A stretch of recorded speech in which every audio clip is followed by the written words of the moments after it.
What's going on, guys, and welcome back to F122, my team career mode for Season 2, Round number 3, the Australian Grand Prix. So after two pretty awful races of DNFs, one after the other, and by the way, it was the control electronics again going, so the same part going in two consecutive races. So that means that we have to take a new control electronics, which would give me a grid penalty. But this game is a bit glitched in where if you apply a component before going into practice, it doesn't seem to give you the penalty on the grid.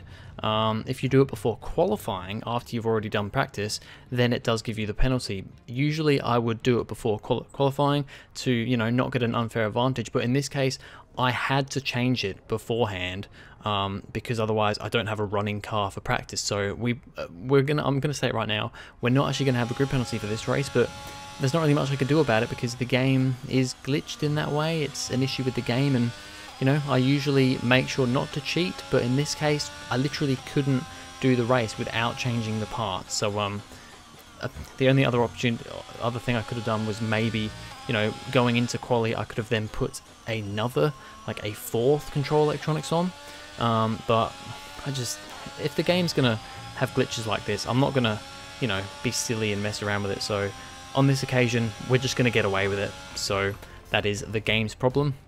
Q1 goes really well. Both me and Mick Schumacher get through to Q2. I didn't have the best lap in the world. Schumacher goes P11 in the end there, actually, just behind George Russell in the Mercedes, who obviously doesn't have a great lap there. But yeah, first time in this whole career mode series 1 and 2, that we've both gotten, me and my teammate have both gotten into Q2. So that's very exciting. I knew that I think I was about a tenth down on Schumacher in Q1, and I knew that there was definitely time to be made. You know, it wasn't a perfect lap, and then this Q2 lap here, which we don't make it through to Q3.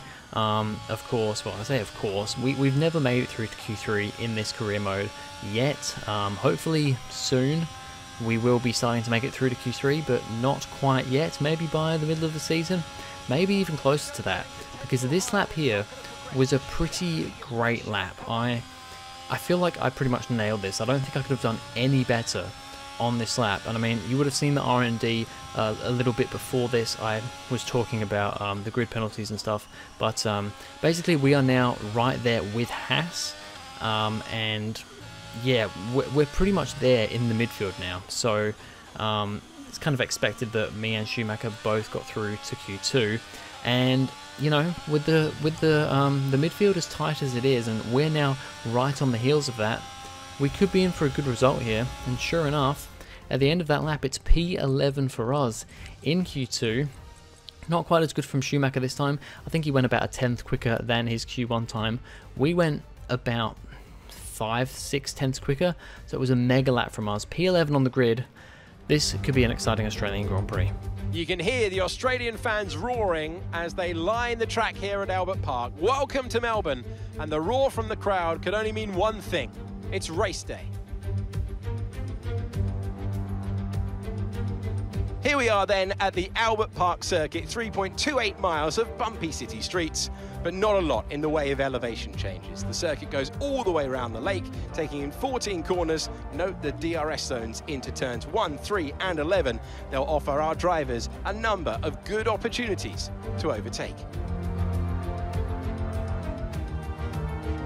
Before we begin, let's take a quick look at the grid lineup for today's race. Charles Leclerc lines up on pole position, edging out Max Verstappen, who will start from P2. Looking at the rest of today's grid, we have Sainz, Hamilton, George Russell and Norris, Fernando Alonso, Stroll, Ricciardo and Esteban Ocon, Shaw, Magnussen, Valtteri Bottas and Gasly, Mick Schumacher, Joe, Sebastian Vettel and Yuki Tsunoda, Albon, Schwartzman, Liam Lawson and Nicholas Latifi. That's it then, it's time to go racing as we head down trackside for today's race.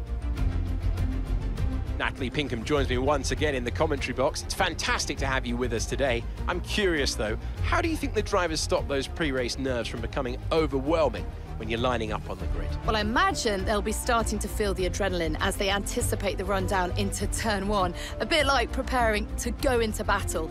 The unknown situation will bring nerves, but that's a good thing. It'll keep them focused on the moment and on their surroundings as we build towards the start of the Grand Prix. Alrighty, so P11 on the grid. We've got Kevin Magnussen behind us. We are starting on the soft tyres. A lot of people around us, most people, are starting on the mediums. There's only a handful starting on the softs. It's me, Schumacher, my teammate, is also starting on the softs. And then you've got Magnussen and a few other cars also on the softs. But most others are on the mediums. So we'll see how we go here. We may get swamped a little bit by, well, not swamped, but overtaken by Magnussen off the start, because the AI do seem to have better starts than us here. So to 5 red lights for the Australian Grand Prix in Season 2, it's lights out and away we go.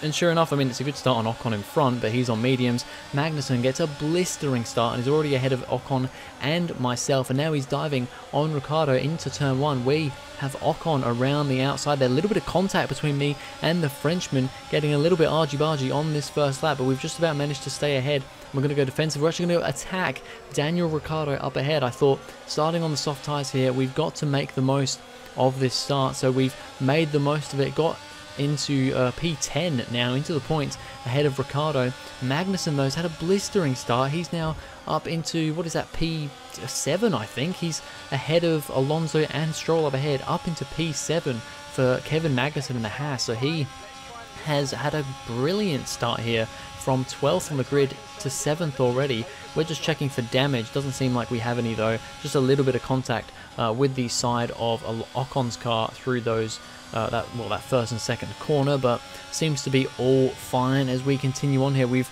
actually lost a little bit of a gap to Alonso, who is the car up ahead with Stroll, and then Magnussen leading that train now on the soft tyres. But remember, all the cars around us are on mediums. Pierre Gasly is now the car behind us. He also started on the soft tyres, so the ones to look out for around us really are Gasly behind, and then Magnussen, who's 2 places in front. I think the Haas's are going to be a potential big rival for us this season, or they at least are for this race. With they are the closest to us on R&D at the moment, slightly ahead of us on R&D, but it's pretty much equal between us and Haas, to be honest.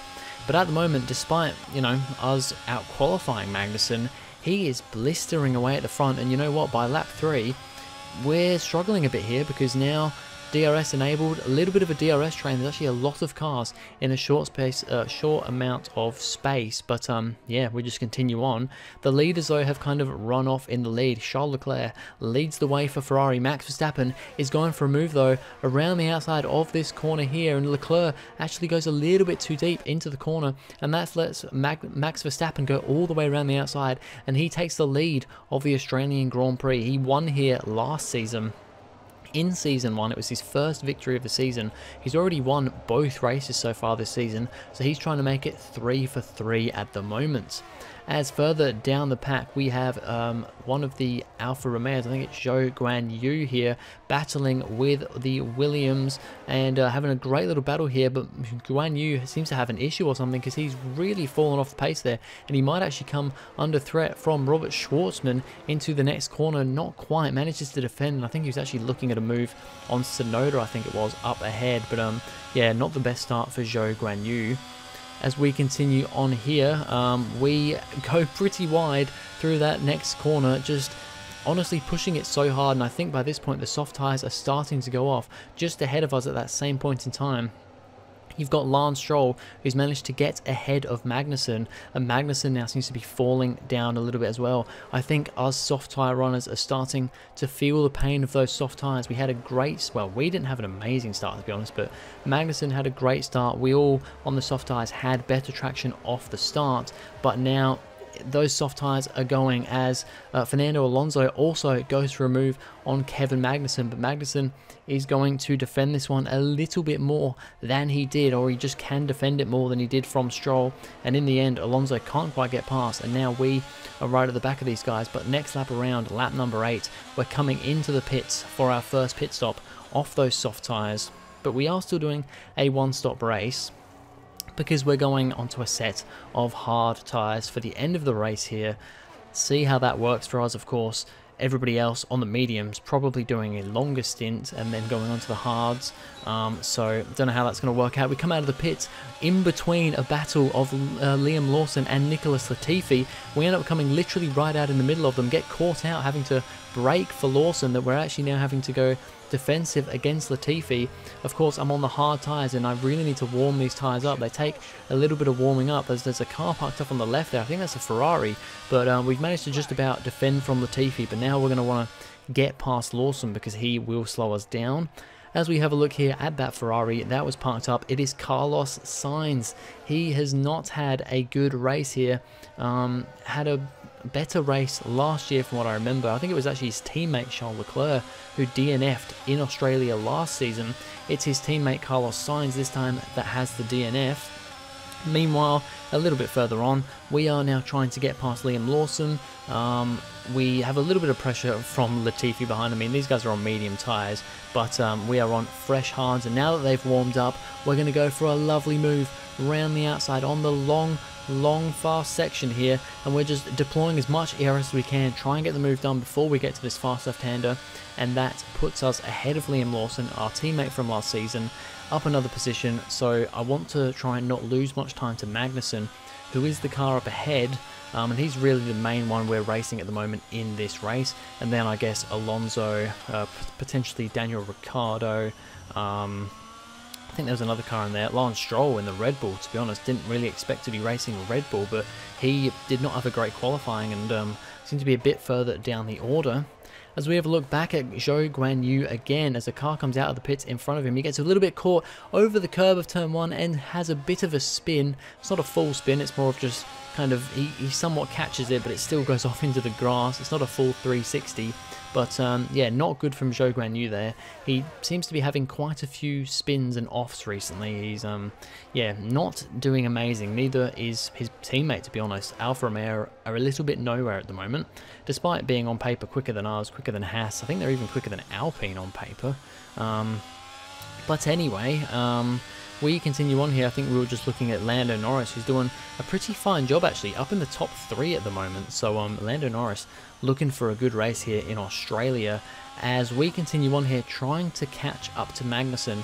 And at points we're catching, but we're not catching enough, and here and there, you know, through the corners, through most of the slower speed corners especially, Magnussen gets away from us. On the straights though, we kind of catch back up again, so we're in a little bit of an awkward spot, and we have the issue now of Daniel Ricciardo behind us in the McLaren, and he is catching us, not rapidly, but he's catching us fairly quickly. That McLaren is, I think, the 3rd or 4th fastest car. I think it's the 4th fastest car on paper, but it's pretty close there with Mercedes. Yeah, he is definitely catching up to us a lot quicker than us for sure. Max Verstappen has now kind of run away at the moment with this race. He's now got a fairly sizable lead over Charles Leclerc, so he's looking for his 3rd win, but this might throw a spanner in the works. Esteban Ocon, his engine goes up in a puff of smoke, then it puffs again. It's not a full stream of smoke, but a couple of little puffs here and there. That's going to put him on the side of the road, and he will retire from the Australian Grand Prix, and we'll see what this does as we have a look at the Mercedes. The 2 Mercedes are chasing down Norris. This is the battle for P2 here, because Verstappen's run off in the lead. Leclerc, though, is falling into the clutches. You can see him there. He's falling into the clutches of Norris, Russell, and Hamilton. Well, Norris, Hamilton, and Russell is the order that it is. But, yeah, this is looking like this could go not so great for Leclerc here, because these 3 seem to have more pace than the Ferrari. So, yeah, interesting to see what will happen there. But then the safety car, I don't think it's the full safety car, is it? It's just the virtual safety car, comes out. I'm presuming, well, I thought at first it was because of Ocon DNFing, but it wasn't, as we have a look at our teammate Mick Schumacher, about to come through turn 1 here. He clips the curb, but he goes all the way spinning around, crashes into the wall, into the barrier, loses his front wing. It's a pretty much mirrored crash from Kevin Magnussen last season. Magnussen would go on to DNF though, he would DNF at that point, whereas Magnussen does carry on. Then the virtual safety car is ending, but I'm trying to keep my delta positive. We've now got Daniel Ricciardo right up our gearbox. He is really putting pressure on us now, and we don't get the best starts off the VSC there. It ended midway through turn 1, turn 2. Schumacher's in the pits for a front wing change, so he was not scoring points anyway, but he's going to have an even worse race now, and we've now got Daniel Ricciardo right behind us. But the McLaren action is still strong with Lando Norris here, as he has broken away from the two Mercedes and is now pressurizing Charles Leclerc for P2. It's looking like pretty certain that Norris is going to get a podium unless something goes wrong here. But is it going to be second or is it going to be third? At the moment he's third, but can he steal second place from reigning world champion Charles Leclerc?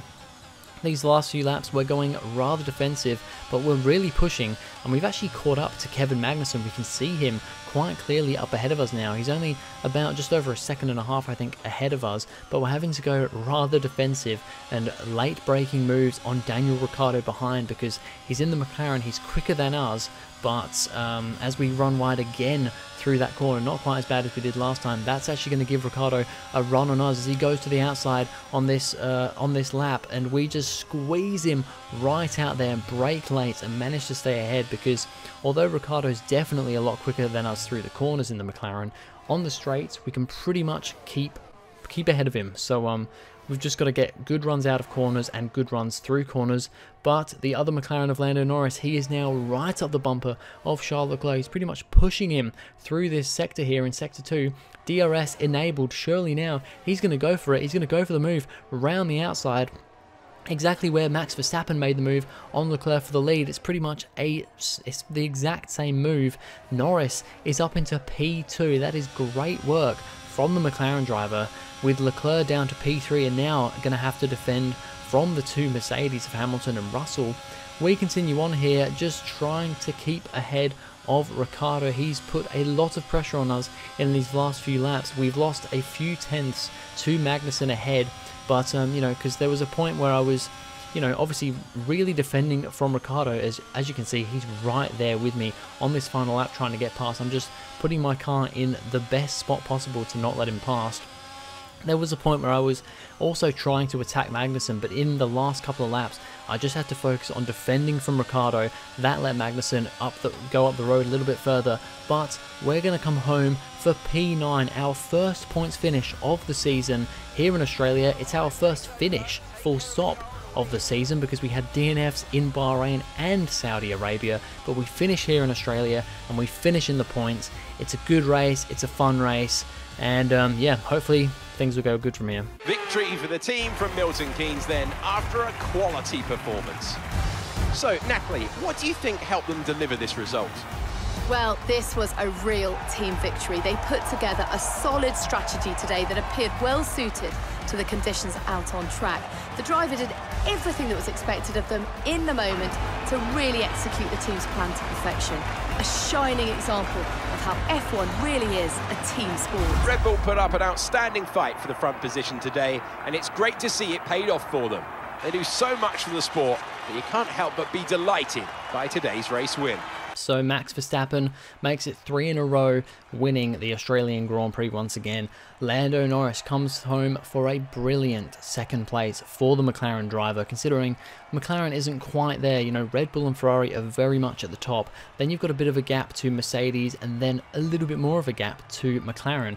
The fact that Norris has managed to come home with P2 here without any, well, apart from signs, any big retirements or anything with the top teams. I mean, Stroll definitely not performing to Verstappen's level, that's for sure, but yeah, that's a great result, especially to beat Leclerc. And Leclerc comes home P3 in the end, so he's still on the podium. I think that's actually 3 P3s in a row for Leclerc, so you know, it's good that he's getting podiums, but it's probably not really the step he wants to be stood on. Our teammate comes home like P18 or something after having to do that front wing change. In the championship, we move up to P12, a whole 10 positions up for us, because we were in P22, scoring 2 points there. Magnussen moving up to P10, so that's good for him and Haas. And then, yeah, I mean, down the order, no points scored for like our teammate, but he's now down to P20. And in the Constructors' Championship, we are now P7. the last team, the bottom team to have scored points so far, with Haas moving up to P6 and Williams have been overtaken by Aston Martin for the bottom spot. But anyway, that's going to be it for this video, guys. Thank you very much for watching. If you enjoyed, please go ahead, like and subscribe, and I'll see you guys in the next video.